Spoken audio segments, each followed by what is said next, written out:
While I had charge of that line camp, Hunter and Evans, one of the big outfits in our pool, purchased some 8 or 10,000 head of cattle from John Chisholm over in New Mexico. Our camp was the nearest point to that country on our range, so it was used as a delivering camp for those herds, which were the wildest looking cattle I ever saw. There was a jingle bob mark in each ear. That is to say, the ear was cut down like a bulldog's to within an inch of the bottom and left hanging. This mark made each animal look as though it had on big earrings. They were all rebranded with a heart, the Hunter and Evans brand, before they were turned out on our range.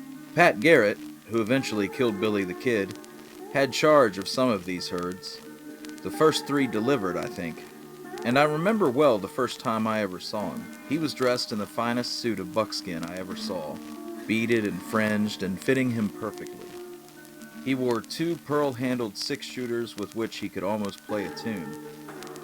He stayed at my camp a great deal while delivering the Chisholm cattle and was a very pleasant, fine man.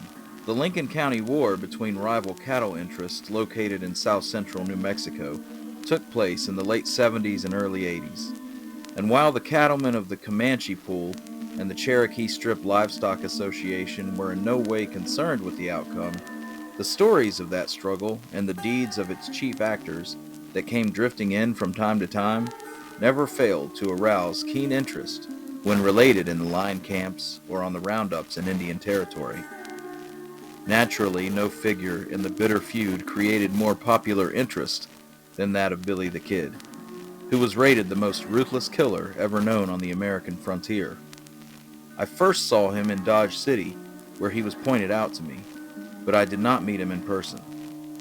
One time after that, on a roundup in the Texas Panhandle, a group of us were sitting on our horses, ready to begin cutting out, when Billy the Kid, with some of the other New Mexico cowboys, came riding up.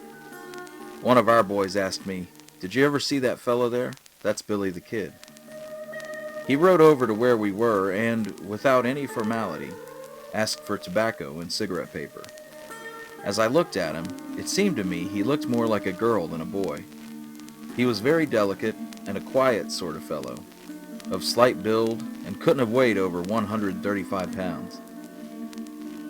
With a thin feminine type face, his most striking feature was his eyes. When he looked at you with those piercing eyes, it was as though he was looking right through you. His hair was almost black, or at least a very dark brown. He was riding a very handsome cream-dun horse. He was a fine rider, but not large enough to make a particularly striking appearance on horseback. He carried the customary 6-shooter and a Winchester under his leg. Naturally, everybody knew about Billy the Kid, and he was the object of interest wherever he went. I was especially interested, possibly because he and I were of the same age. He remained very quiet and talked only a little while rolling a cigarette. I sat on my horse nearby, just watching him and listening. I think he was with the Chisholm bunch.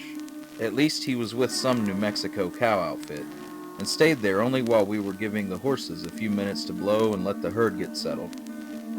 Then we all went to work, and I never saw him again.